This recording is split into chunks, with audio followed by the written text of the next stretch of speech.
A very good morning and welcome to our daily devotion. இன்றைக்கி நம்ம பார்க்க போகிறது Psalms chapter 5 verse 11 and 12. So இந்த சாப்டரை முடிக்கிறோம் இன்றைக்கி. Psalms 5வது அதிகாரம் அதில் 11, 12வது வசனத்தை பார்க்க போகிறோம்.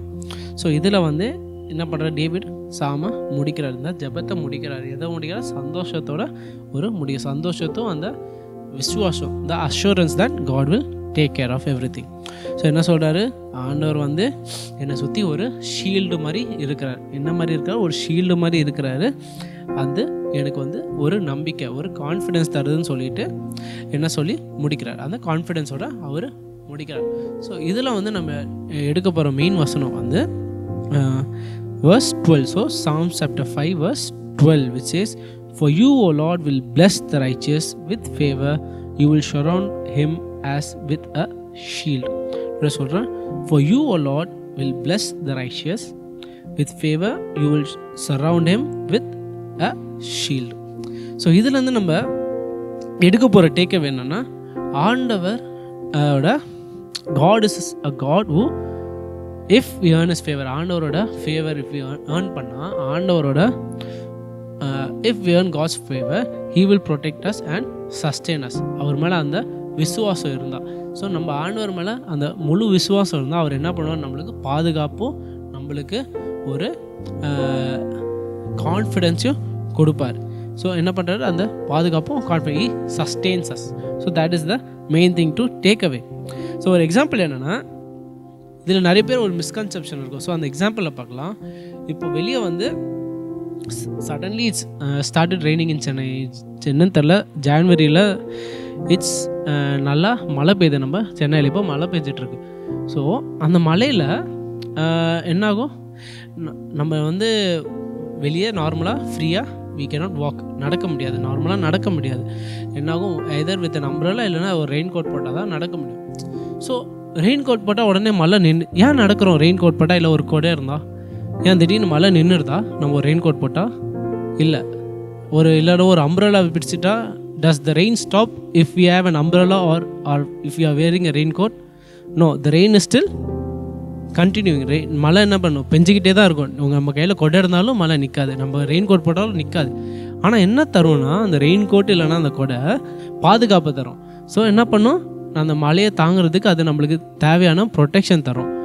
ஸோ இன்னும் என்ன பண்ணும், மழை அடிக்க தான் செய்யும், இன்னும் என்ன பண்ணும், தண்ணி வரதான் செய்யும். ஆனால் அந்த ரெயின் கோட்டு இல்லைனா அந்த கொடை என்ன பண்ணும், நம்மளுக்கு அந்த ப்ரொடெக்ஷன் கொடுக்கும். அதே மாதிரி தான் நம்ம வாழ்க்கையிலையும் இன்னொரு வாக் வித் கிரைஸ்ட், நம்ம விசுவாசத்தில் நடக்க போது, நான் நிறைய வாட்டி சொன்னதை again I'm telling, as Christians we are called to persevere. கிறிஸ்தவனாக இருந்தாலே என்ன பண்ணும், நம்ம வாழ்க்கை கஷ்டமாக தான் இருக்கும். நிறைய டெம்டேஷனுக்கு இல்லைன்னு சொல்லணும், நிறைய ஆசைகளுக்கு இல்லைன்னு சொல்லணும், ஏன்னா நேர்மையாக நடக்கணும்னா இல்லைன்னு சொல்லணும். அதையும் மீறி நிறைய பேர் என்ன நினைப்பாங்கன்னா, ஓகே ஆண்டவரை நான் விசுவாசிக்கிறேன், எனக்கு எல்லாம் நல்லது மட்டுமே தான் நடக்கும், கெட்டதே நடக்காதுன்னு நினைப்பாங்க. என்ன நினைப்பாங்க, என் வாழ்க்கை ஃபுல்லாக ஆசீர்வாதம் மட்டும்தான், 100% ஆசீர்வாதம், 1% கூட எனக்கு என்ன இருக்காது, சோகமே வராது, 1% கூட எனக்கு என்ன வராது, கஷ்டம் வராதுன்னு சில பேர் நினைப்பாங்க. லைக் எஸ்பெஷலி புதுசாக கிறிஸ்டின் ஆகிட்டா என்ன நினைப்பாங்க, ஓகே நான் இவர் ஏற்றுக்கொண்டுட்டேன், அதனால எனக்கு என்ன இருக்காது, கஷ்டமே இருக்காது, என் வாழ்க்கை ஃபுல்லாக பிளெஸிங்ஸ், என் வாழ்க்கை ஃபுல்லாக மேலே தான் போய்ட்டுருக்கும், கீழே வரவே வராதுன்னு people will think, and that is very wrong. அதுதான் தப்பு. என்ன நடக்கும்னா, லைக் ஆஃப்டர் நம்ம இயேசுவை ஏற்றுக்கொண்டு உண்மையாக முழுசாக விசுவாசித்தா என்ன பண்ணுவார்னா, அகெயின் நம்மளுக்கு கஷ்டங்கள் வரதான் செய்யும், நம்மளுக்கு சோதனைகள் வரதான் செய்யும். But what God does us is, அந்த மழை என்ன பண்ணும், மழை வந்துக்கிட்டே தான் இருக்கும். ஆனால் சில பேர் என்ன பண்ணுவாங்க, ரெயின் கோட் இல்லை கொடை இல்லாமல் மழையில் நடப்பாங்க. ஆனால் நம்ம ஆண்டவர் ஏற்றுக்கொண்டா நம்ம என்ன நடக்கிறோம், அந்த மழையில் கொடை இல்லைன்னா அந்த ரெயின் கோட்டோடு நடக்கிறோம். என்ன இருக்கும், நம்ம அங்கே ப்ரொடெக்ஷன் இருக்கும், நம்மளுக்கு அந்த தைரியம் இருக்கும், கான்ஃபிடென்ஸ் இருக்கும். Because God will sustain us. அந்த மழையை தாண்டி நம்மளை என்ன பண்ணுவோம், அந்த ரெயின் கோட் சஸ்டெயின் பண்ணுற மாதிரி ஆண்டவரும் நம்மளை என்ன பண்ணுவார், அவர் ஏற்றுக்கொண்டா கஷ்டங்கள் வரதான் செய்யும், கஷ்டங்களை நீக்க மாட்டார் ஆண்டவர் எல்லாத்தையும். ஆனால் அந்த கஷ்டங்களை தாங்கிறதுக்கு, அந்த தாண்டி பிரகாசிக்கிறதுக்கு நம்மளுக்கு என்ன தருவார், பெலனை கொடுப்பார், நம்மளுக்கு என்ன தருவார், அந்த கான்ஃபிடென்ஸ் கொடுப்பார், நம்மளுக்கு என்ன தருவார், அந்த ப்ரொடெக்ஷன் கொடுப்பார். ஸோ அதுதான் இங்கே டேவிட் என்ன பண்ணுறாரு, ரிமைண்ட் பண்ணுறாரு, நம்ம ஆண்டவர் ஏற்றுக்கொண்டா மழை பெஞ்சிட்டு தான் இருக்கும், ஆனால் அந்த மழையை தாங்கிறதுக்கு அந்த பாதுகாப்பு தருவார், த protection, the sustaining power to persevere the rain will be received when we accept God. ஆண்டவரை ஏற்றுக்கொண்டு அவரை முழுசாக விசுவாசித்தா அந்த கான்ஃபிடென்ஸ், அந்த தைரியம் இருக்குன்னு என்ன சொல்கிறாருங்க டேவிட் வந்து நம்மளுக்கு ஒரு ரிமைண்ட் பண்ணுறாரு. என்ன பண்ணுறது? ஆண்டவர் மேலே அந்த கான்ஃபிடென்ஸ் வை. நீ ஆண்டவரை ஏற்றுக்கொண்டா நீ மலையில் போனாலும் பயப்பட தேவையில்ல, நீ மலையில் போனாலும் பயப்பட தேவையில்ல. ஏன்னா ஆண்டவர் இருக்காரு, நீ ஏன் பயப்படுற? அந்த தைரியத்தை கொடுக்குறாருங்க டேவிட். ஸோ என்ன ஞாபகம் வச்சுக்கணும், நம்மளுக்கு ஆண்டவர் நம்ம துணையாக இருக்காருன்ற ஒரு கான்ஃபிடென்ஸ் இருக்கணும்.